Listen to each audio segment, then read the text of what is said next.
The Converted Man here.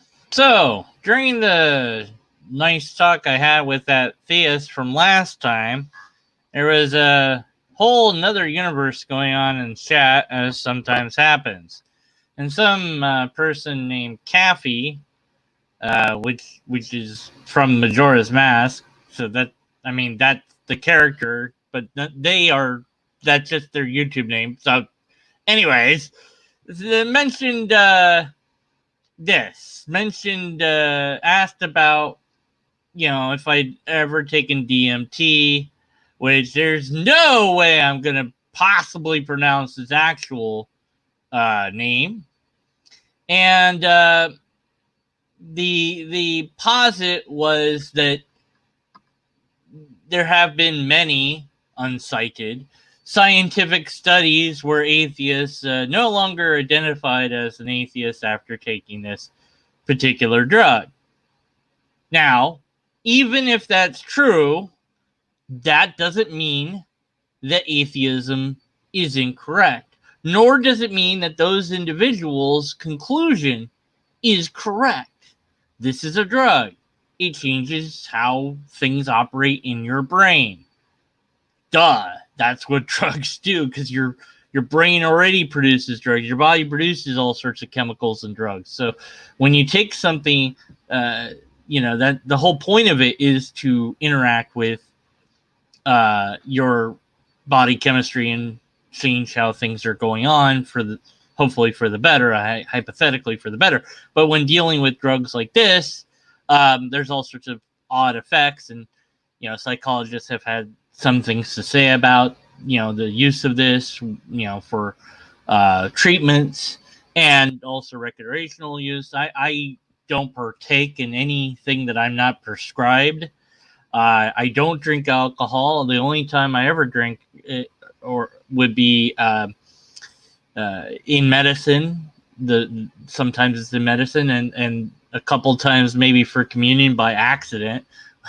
And once I drank a Mike's Hard Lemonade when I was super, super sick to try to fall asleep from drinking alcohol, because I couldn't fall asleep. And it tasted horrible and terrible, and it was awful. And I never want to drink that again. Now, maybe that's because of that brand, or maybe, I don't know, any number of things, but I'm just not interested in alcohol or cigarettes. I'm allergic to cigarettes. I'm not interested in any, and I was very resistant to taking medication for a long time,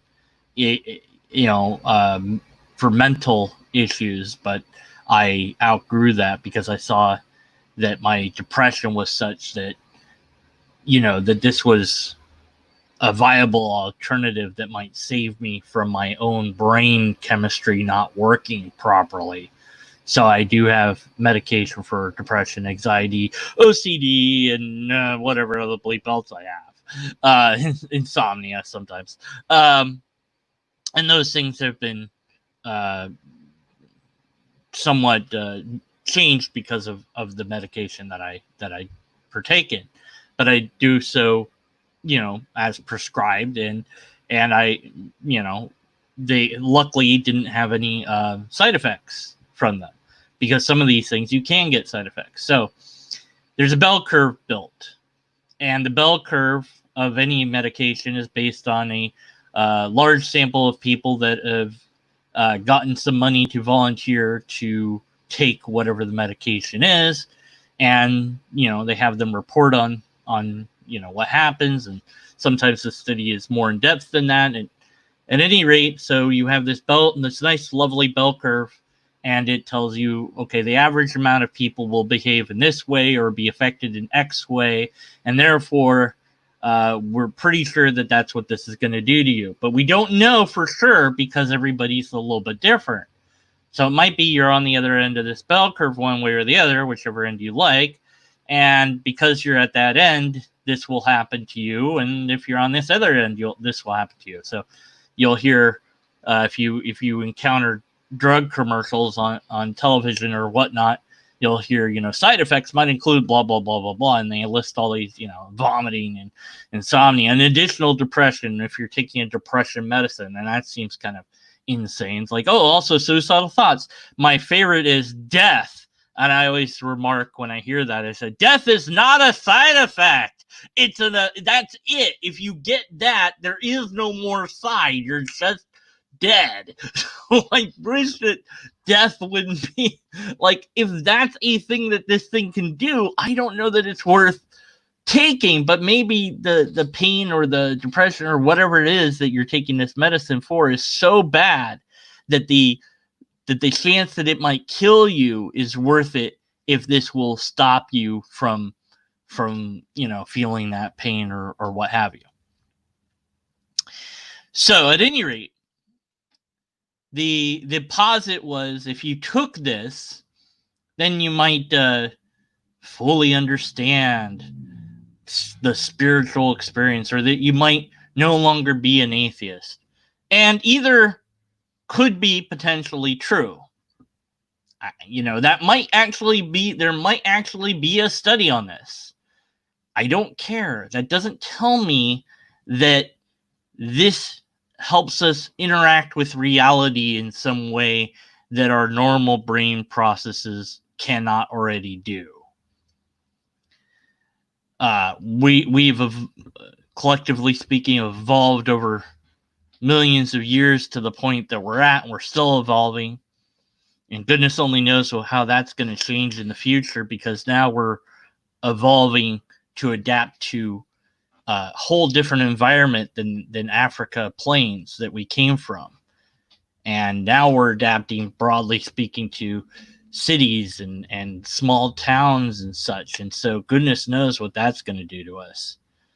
But at any rate, humans are going to be much different if they continue to survive a million years from now than they were a million years ago, of course, because that's how evolution works. So drugs that work now in different ways might have completely different or no effects at all.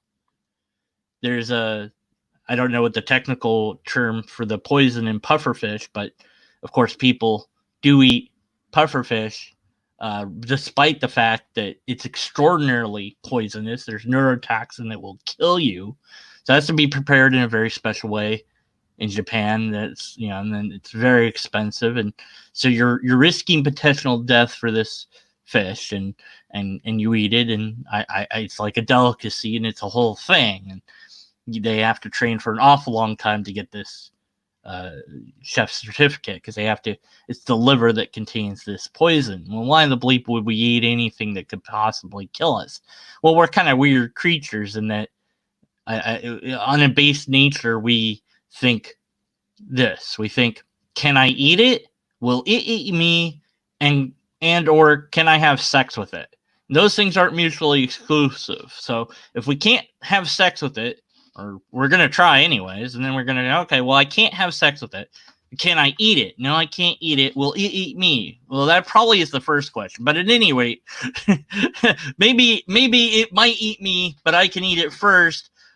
But first I can also have sex with it, and then I can eat it, and that's a very base sort of instinct that animals, including us, have, and perhaps insects as well. And who knows, maybe plants, for all I know. Goodness knows if plants have, well, I guess they wouldn't have consciousness, at least not that, well, who knows? I mean, maybe if they got more complicated, they would, These are tricky things, but at any rate, that's not my point here. Here's Kafei in the chat there. Have I Googled DMT God? Click the Vice article. No, it's fine. I don't need to do that. At any rate, my point is, it doesn't matter if there's a study that actually agrees or not. But here's the thing. It doesn't tell you what's really real. This drug that alters the brain doesn't tell you what's reality. It doesn't tell you how things really work. And if it does, then there would be not only a preponderance of people that take it and then say, well, It appears I'm not an atheist anymore, and there is a God or spirit or what have you. But also, by the way, I know things about reality that can fundamentally alter technology and the progression of life in new and interesting ways that are testable, empirical, measurable, and actually impact our everyday lives. And wouldn't that be amazing? My word. But also implicit in this is, well, you've never had a spiritual experience unless you've taken this. Well, how do you know? You don't know that. Also, that, of course, if I wound up on one of the other ends of the bell curve, I take this thing, let's say I did, and nothing happens to me. I said nothing happened. I experienced absolutely nothing. Well, you didn't take enough. Okay, well, I take more. Nothing happened. Well, maybe the dosage was given wrong. Okay, well, do it a different way. Well, nothing happened. Well, obviously you're lying. See, that's the thing. It's an unfalsifiable claim. You can claim that I am lying about my subjective experience. And I have no way to prove my subjective experience, although there's probably ways I could measure out my brain waves and show that this darn medicine isn't doing what it normally does or what have you. So, who cares if it affects people in a certain way or not? If it doesn't happen to affect me, or if it does, that doesn't tell me diddly squat about reality. And all I care about is X real? Is X true? It is true that this thing causes effects in however many people that it causes effects in. Okay, and I'm sure there's studies about it. There's studies about a lot of things out there, and it's great that we have studies. It's wonderful when we cite those studies and don't tell people to just Google them, but actually give the link to the study, not just some article, but the study itself, and make sure that the study is an actual study that's been cited by actual scientists in their appropriate fields. But nonetheless, it doesn't tell us anything other than this study's been done, and it shows that a certain amount of people will take this particular thing and behave in a particular manner. That doesn't make the dang thing true that you're trying to say. Oh, well, there's a God because if you take this, then you'll experience God. Well, what about the people that take this and don't have any experience at all? Because there's a bell curve, which means there are some people that experience absolutely nothing. Well, what about those people? Why aren't they experiencing God? Did they take it wrong? No, they took the same dose as everyone else, and they didn't have any experience. Well, then they're lying. They're obviously lying. They did experience God. See, because I can make that claim because it's an unfalsifiable claim, and that way I can retain my belief, and that's what it is. It's a belief that this drug lets you experience God. Well, maybe this drug lets you experience a thing that you think is God, but that doesn't make it God. Got it? I don't care. Okay. It doesn't matter that they think it's more real than ordinary real. That doesn't make it more real. That just means that's their experience. And experience, in that sense, is irrelevant to what's really real, period.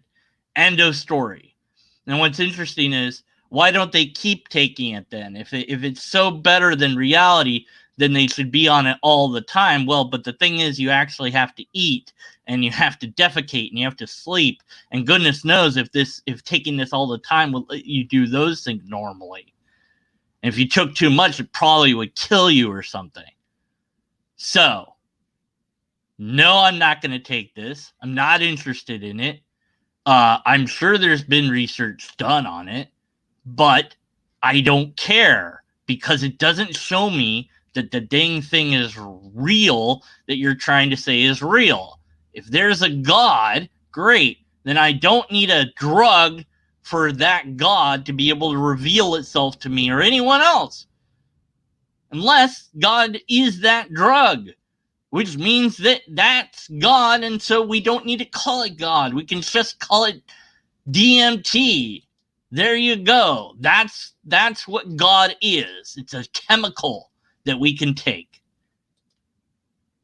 And so all we have is, well, this thing will alter your brain. Well, la-di-da. Lots of things can alter your brain. Not having enough sleep can alter your brain. Bullshit. You wouldn't know it's not real unless you've taken it. Again, if I take it and I have zero effect, then what? Your claim is false. This is BS 101. You wouldn't know that there is no afterlife unless you die. So you need to die, and then you'll know. Well, that's stupid, isn't it? It's just stupid. Learn logic, Kafei. So, here's the thing. If you come into one of my and by the way, I invited you to come and you didn't want to. You didn't email me either. So, if you show up in one of my chats while I'm having a discussion with somebody again, and you are talking about something that has nothing to do with the discussion at hand, you're banned from my channel. Got that? No, well, you don't know that. You don't know that. And if I didn't, then what? But I'm not taking it, so I don't care. And even if I had some experience, that wouldn't make that experience necessarily mean anything other than, gee, my brain did something. Well, la-di-da. You can take as much of that drug as you want, Kafei, and have fun. But unlike Kafei, I don't need a mask. Because all I need is the facts. And all I need is the actual data. Because that's all that matters. Is what are the facts and what truth do those facts bear out? You can believe it's a life-changing experience. You can believe whatever you want to believe about it. I don't care about your beliefs. You can support your subjective ideas with other things that you think that support those. And that's nice. But again, I'll tell you this one last time, Kafei. You were invited to come and talk to me live. You didn't do that. Secondly, if you ever come into my chats at all or post a comment that is not related to the topic that I'm on, you are gone from my channel. You got that? All right.